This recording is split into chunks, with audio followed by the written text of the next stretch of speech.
Hello, I'm Tyrant Lord. I've been playing Shop Titans for about 4 years now and have picked up a few things along the way. I'm in no way the most optimal player or have all the right answers, but I hope sharing these things are useful for some players. Something I'm regularly asked is how I make so much gold so fast in Shop Titans. It really comes down to having a plan. I have a few things I do to make gold quickly, and I will go over them in a series of videos I'm calling Tyrant Cash Tips. To make the most money quickly, you need to know which items to discount and which items to surcharge. You should almost always do one of the two, and we will discuss when to do neither later. To determine which items to surcharge and which to discount, you need to understand energy. Energy is your most important resource in Shop Titans. Many people aren't exactly sure how energy works, so here's a quick explanation. Energy is used to surcharge customers and to speed up crafting items. It is gained off of sales and also from small talk with customers, as well as a few other places, but we'll discuss those later.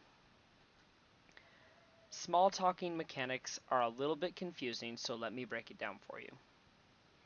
You should small talk every single customer because you have a 70% chance of success. Each successful small talk gives you 10% of your missing energy, which is your maximum energy minus your current energy, and failure removes current energy equal to 7% of your maximum energy. When a small talk fails, you should refuse the customer unless you plan to surcharge them. This information allows us to use items of low value to small talk customers at an insignificant profit loss to have energy to surcharge customers at a significant profit gain. We will call items of low value for small talk fodder items, and we'll refer to them a little bit later. When discounting an item, you're selling it at half price, and when you're surcharging, you're selling it at double the regular price. Don't worry about the on the house or limited edition features. These have special uses, and we'll talk about them later in a different video. Now, going back to the math, it's not worth surcharging items if your energy bar has to be all the way full to do so, because you're not getting as much out of your small talks. You want to keep your current energy below a certain number. You might be asking how to find out what that number is. In simple terms, when the amount of energy potential gained is less than the possible amount lost, you should not be small talking anymore. You should be surcharging. For example, if your max energy is 1,000, your point of loss is greater at 691 energy because if you small talk, your possible gain is 30 energy, but your possible loss is 70 energy. If you find that explanation complicated, that's okay. Here's a calculator that you can use to figure it out easily.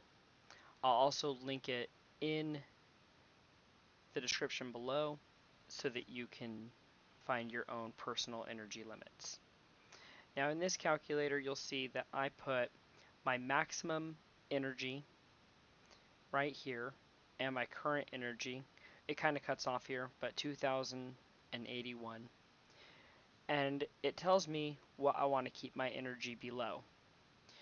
This is figured because after having 5,443 energy, I will actually, on average, be losing more than I'm possibly gaining.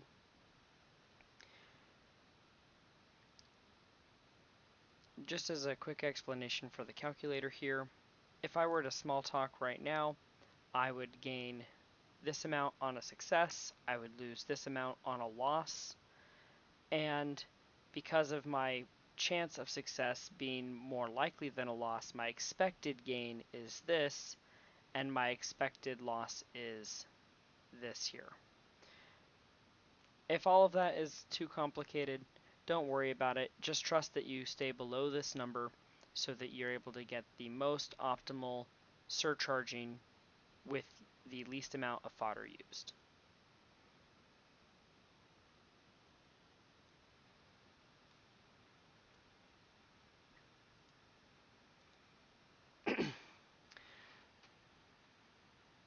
Okay, so now we have the math, but what does this mean? It tells us which items we should be surcharging. With my maximum energy of 7,774, I should be surcharging items that have a surcharge cost, energy cost, of 5,443 or less, because I'll be able to get that energy and sell those items more quickly. So just as an example here, I'm going to go in and find a tier 10 item. That one auto surcharged, so I'm just going to... So look at this tier 11 Celestial Himu, and I may have pronounced that wrong. It has a surcharge value of 2,155. If I surcharge this and then small talk to gain some energy back, I can sell that, and then I'll sell this as a fodder item, and we will fuse that one.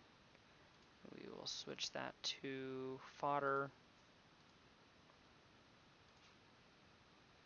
We very quickly got back to enough energy to surcharge another high tier item, only selling 2 or 3 items in the process.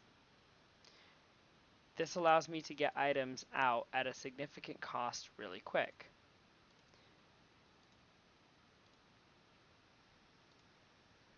Now, I mentioned something called fodder a few times. What is fodder? Quite simply, fodder items are low tier items that are essentially always discounted just to get the small talk from the customer. Small talk is where you're going to gain almost all of your energy.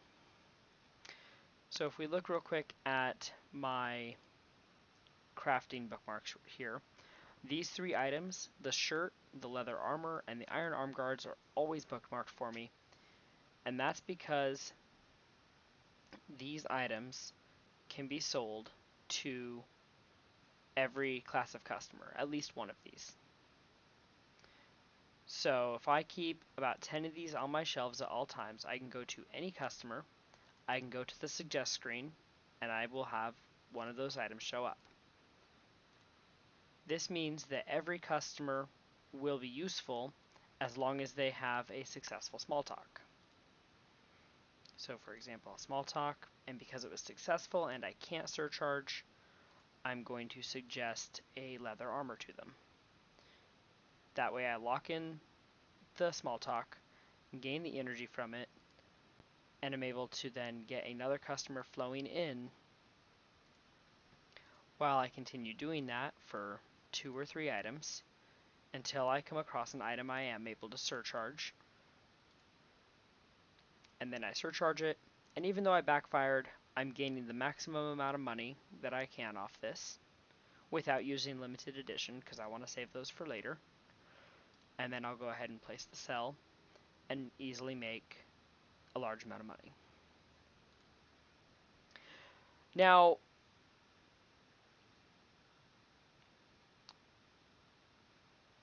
let's talk about the second rule for fodder. For fodder, you should always have those 3 items on your shelves, and it's exactly those 3. I don't know if another 3 works, but those 3 definitely work. But the second rule for fodder is that you should have a tier of this tier and below. I will always discount for discount and use this fodder. So looking at my stuff, I have a rule for myself that anything below tier 9 is automatically going to be fodder. Now this rule is going to change from person to person depending on what your energy level is and and what you are surcharging. When it comes to high tier items to surcharge, there's a few things to consider. First, you should find the highest tier item that you can surcharge consistently within your optimal energy level. That's not your maximum energy, but the energy point we were discussing earlier.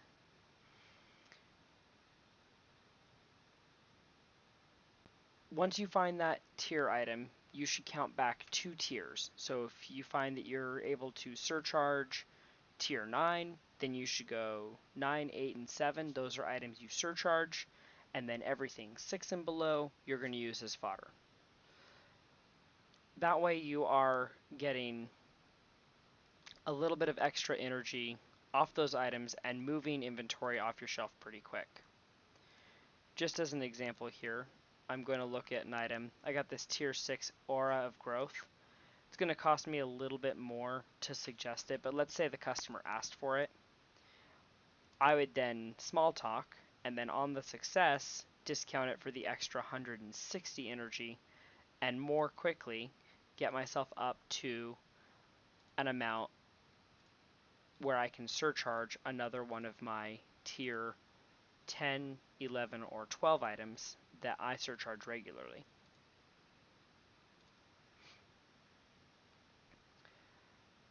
The last thing I'd like to talk about is customer flow. Customer flow is how quickly customers get through your shop. First, let's consider how quickly a customer gets to the counter. Customers will look at up to 3 things before they go to the counter to purchase something. This includes racks and decorations. This can be expedited by having a smaller walkable area. Let's look at my shop for example. I have a very small area customers can go to before they go to the counter. I also have my decorations placed optimally to make them avoid running into each other. Just to kind of show that here, I only have 2 squares, 2 walkable squares right here by the counter on both sides, which allows them to get to tables and to shelves. That way that they can request items on all of the shelves in the store and all of the tables in the store, even though only 1 square is accessible. And then they have access to racks here from the side and the mannequins here from the side. And then as far as to keep them avoiding running into each other, as soon as a customer comes into the shop, because I have my majestic monarch monument right here, they have to choose to go either left or right instead of straight into the counter, where they could pass into another customer who's walking towards the counter from in the shop. This is something you'll have to play around with to find the most optimal method for your shop. But if you don't have as much furniture as I have, that's fine. What you do is you just create a box around your counter to keep the customers only in the portion of shop you want them in. Think about the rest of the shop as an employees only or a stock portion of the shop. You only want them to access the items you want them to get to. Now, any item on any shelf can be requested by a customer, although items that they can actually get to will be requested more often. If you find you're having trouble selling certain items, consider reorganizing your shop so that a more even number of that type of rack is accessible. But if you don't want to do that, your other option would be to use a little bit of energy to suggest those items. And remember, even if they don't request it as often, every item on a shelf can be requested. So eventually they will ask for it. Now, when creating your layout, you don't want to make the walkable area too small. If it's too small, customers will run into each other and they will say it's too crowded and leave without going to the counter at all. This will significantly decrease your customer flow and your customers per minute will be quite poor. I'm gonna clear out my customers here real quick and just show you their pathing so that this is something we can look at together. Just clear this out real fast.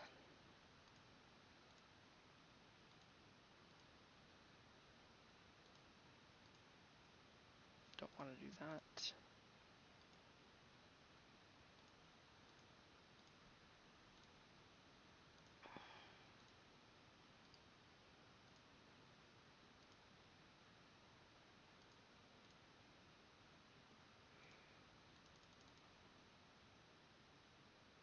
Let's see.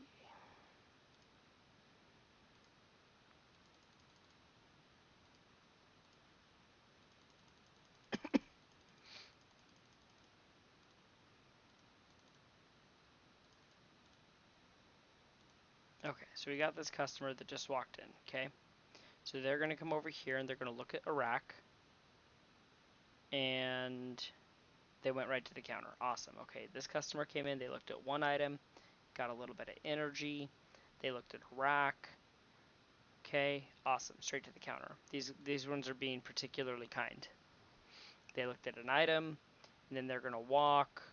Oh, and then they're going to go look at, look at Momo, and then they're going to walk and look at a counter or at a rack, and then they go straight to the counter. So I've never seen them look at more than 3 items. So when I say they look at 3 items, I do mean up to 3 items. And then they go to the counter. However, if you got a good mix of items, they will look at just 1 or 2 and then go straight to the shelf. One other trick for customer flow is if you've been on your shop screen for a long time, like I have, you can go to your city screen. We'll just do that now. And spend a moment or two there. And then go back into your shop, and the game will actually check. In this case, it didn't. But the game should check to see if you should have had any more customers, and will auto-generate them into your shop. So I'm going to clear this out again and actually try that one more time because it usually works.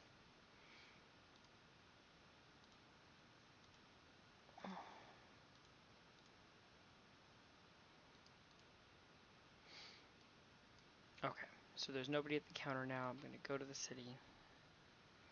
Going to take a minute here to gather some gold.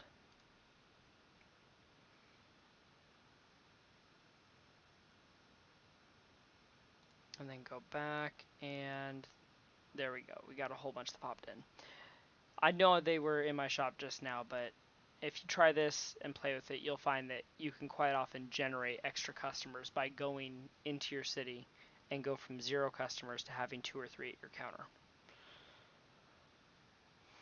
Alright, so that's pretty much it for part 1, where we're discussing how to make money just using the shop. There are a lot of other things I do to help make gold quickly. Using this method, I can usually make about 1 billion per hour, give or take, depending on if I have enough stuff in my shop. We'll talk about keeping your racks filled later.